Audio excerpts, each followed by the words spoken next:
Bonsoir, en ce jour saint, Sa Majesté le roi Mohammed VI Amir Mouminin a accompli la prière du vendredi à la mosquée Moulay Hassan d'Oujda. Dans son prêche, l'imam a souligné que l'islam est une religion qui prône l'unité, la coopération et l'entraide et rejette les facteurs de division et de confrontation et que le musulman contribue à consolider les liens de fraternité et d'amour au sein de la communauté des croyants. Évoquant les vacances d'été et le retour à la mère patrie des membres de la communauté marocaine à l'étranger, l'imam a mis en exergue la haute sollicitude dont le souverain les entoure pour leur garantir quiétude, sérénité et assurance. Allahu Akbar. Allahu Akbar.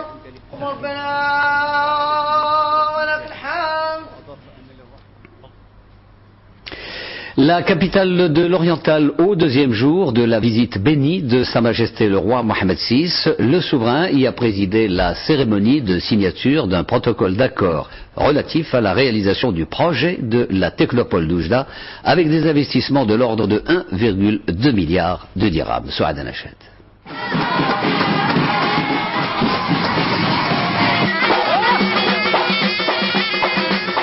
Oujda aura sa technopole, un investissement de 1,2 milliard de dirhams.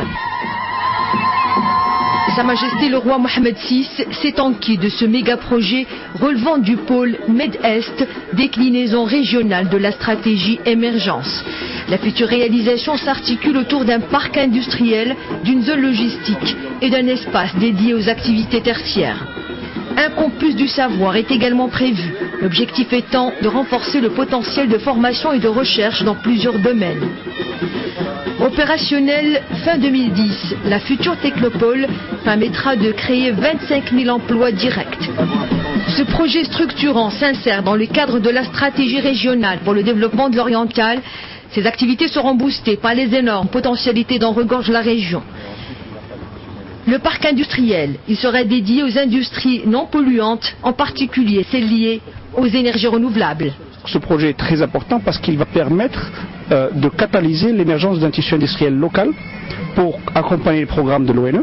Aujourd'hui, l'ONE lance un programme de près de 25 milliards de dirhams dédiés aux énergies renouvelables, mais il pourra aussi, c'est un élément très important, du fait de sa localisation, du fait de la proximité d'infrastructures portuaires et aéroportuaires, de pouvoir exporter sur les marchés régionaux.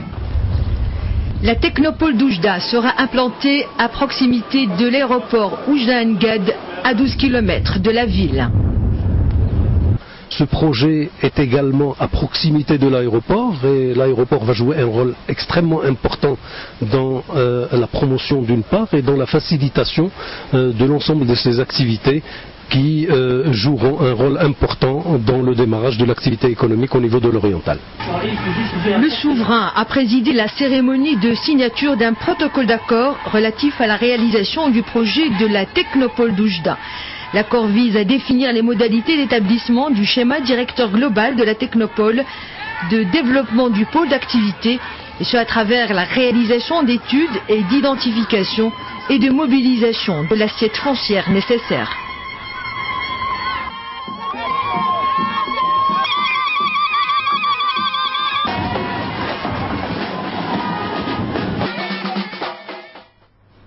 Union pour la Méditerranée, quelle place pour la société civile? C'est le thème de la plateforme non gouvernementale Euromed qui se tient à Casablanca en vue du positionnement de l'associatif dans la perspective de la concrétisation de ce projet. Sarah Katir.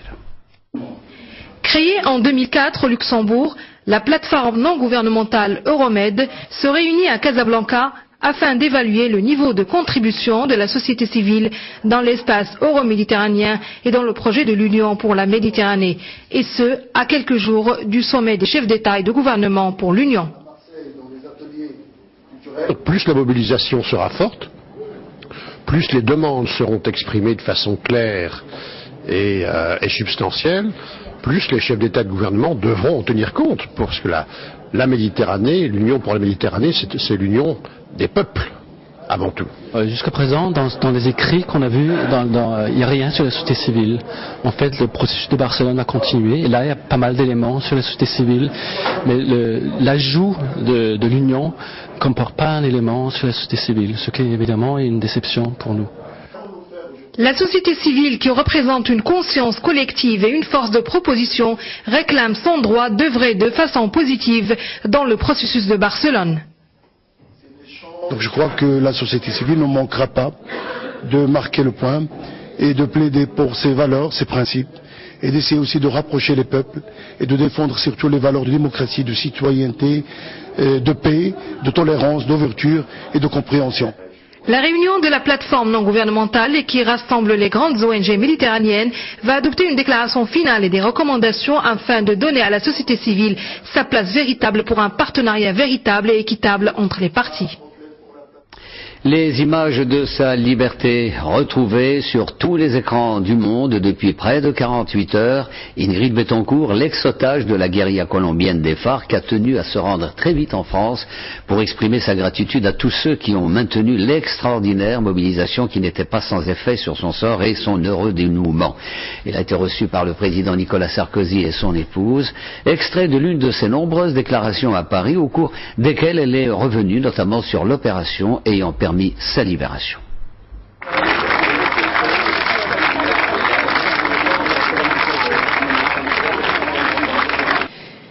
Les personnes qui ont lutté pour nous ont lutté pour que la Colombie ne fasse pas d'opération militaire, qu'il y ait une négociation avec les FARC.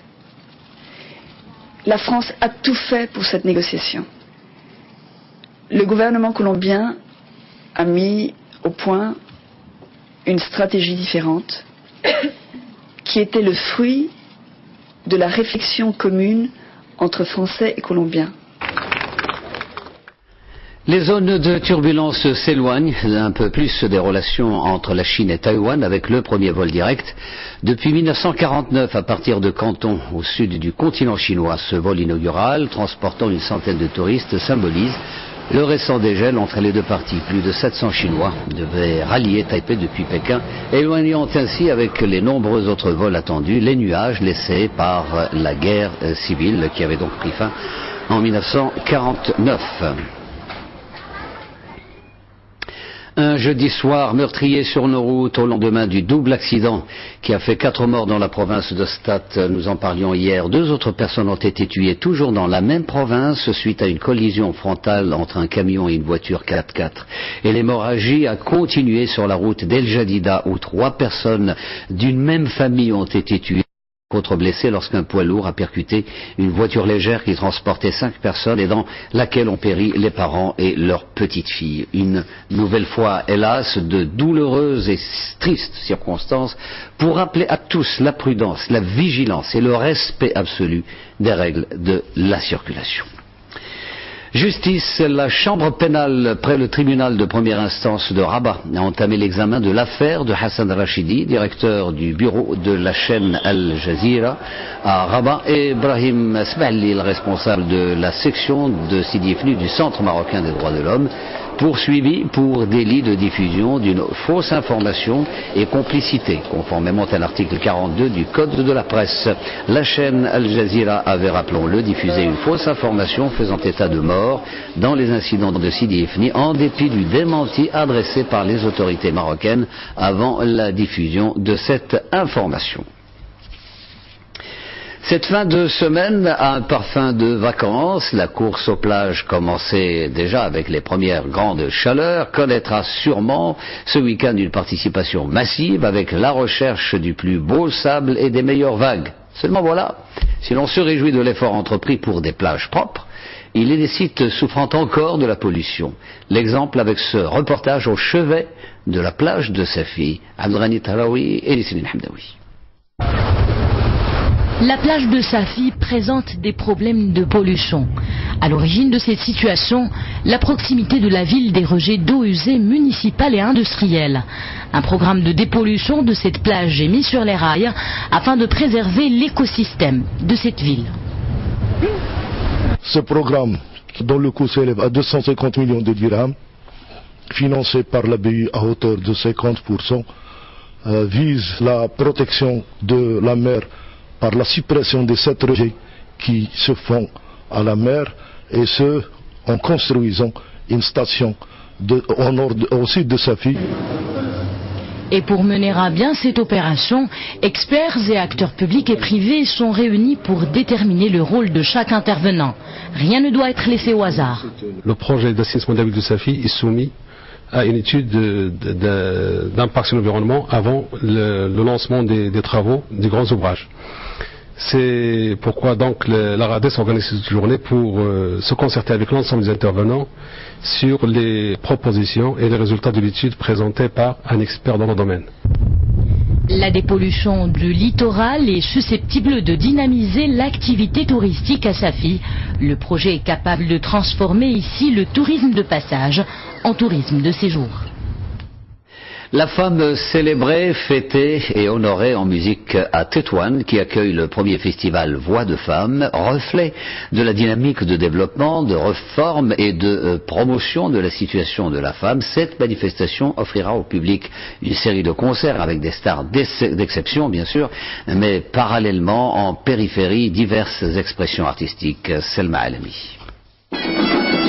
Sur des échasses, une colombe géante ouvre ses ailes sur l'événement naissant. Le premier festival Voix de femmes s'épanouit à l'ombre des jeunes filles en fleurs. Costume local et Reita Jabalia pour ouvrir une soirée dédiée à la femme tétouanaise, audacieuse et engagée. À travers cet événement, nous voulons contribuer au rayonnement de l'héritage culturel de Tétouan, mais aussi rendre hommage à la femme tétouanaise qui s'est illustrée dans plusieurs domaines.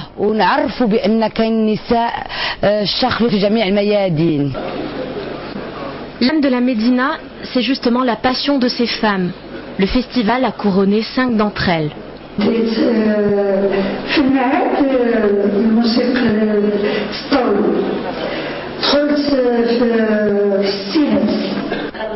Virtuose du oud ou pionnière des couleurs, ou encore première femme à intégrer le Conseil supérieur des Ulama.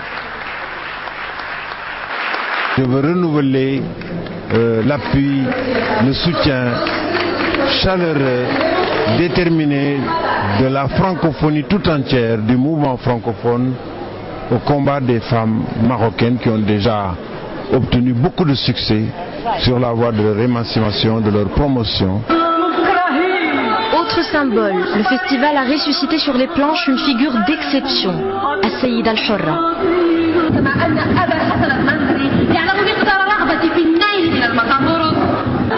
Au XVIe siècle, cette femme de caractère avait dirigé Tétouan pendant 17 ans. Et les effluves du passé se prolongent grâce à la créativité des Haddarat de Chefchaouen qui ont su redonner vie, avec grâce, à un répertoire soufi ancestral.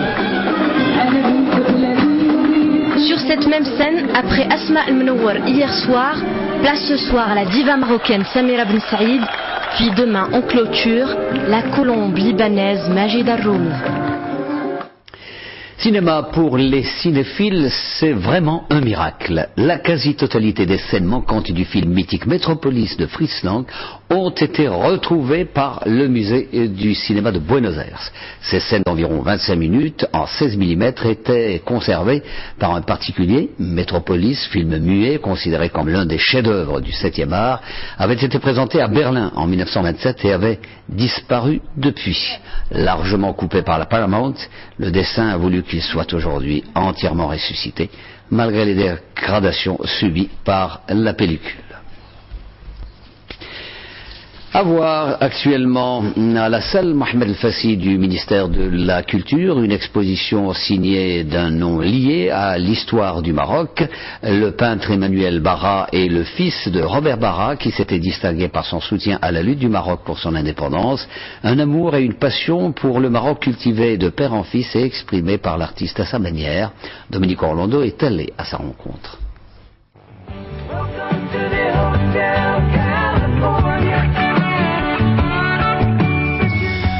C'est assurément un artiste, il en a, et l'attitude et le talent, son nouveau travail réalisé en intégralité dans son atelier au Maroc, le révèle tout en couleur et tout en relief. C'est pourtant ailleurs qu'il avoue puiser inspiration. Ce sont des couches de sons. C'est des sons que j'ai essayé de traduire par des couleurs, par de la lumière, plutôt que de travailler sur le motif ou sur le relief, comme j'ai eu certaines séries avec des matières, avec des empattements, etc. Le son ici m'a inspiré des aplats. Outre l'acte de peindre, Emmanuel Barra sculpte et conçoit des installations expérimentales, comme ici, aux côtés de Bénédicte Moueza, avec laquelle il a réalisé cette vidéo mobile, où il s'agit de capter le mouvement incessant des passants, comme autant de migrations successives et volontaires. C'est mettre un pas quelque part, mettre le pied quelque part. Et il n'était pas question pour elle, je crois, de faire un reportage touristique sur les beaux sites marocains ou sur les beaux habits marocains. Elle a travaillé avec une caméra cachée posée au sol dans un sac, donc c'était très discret.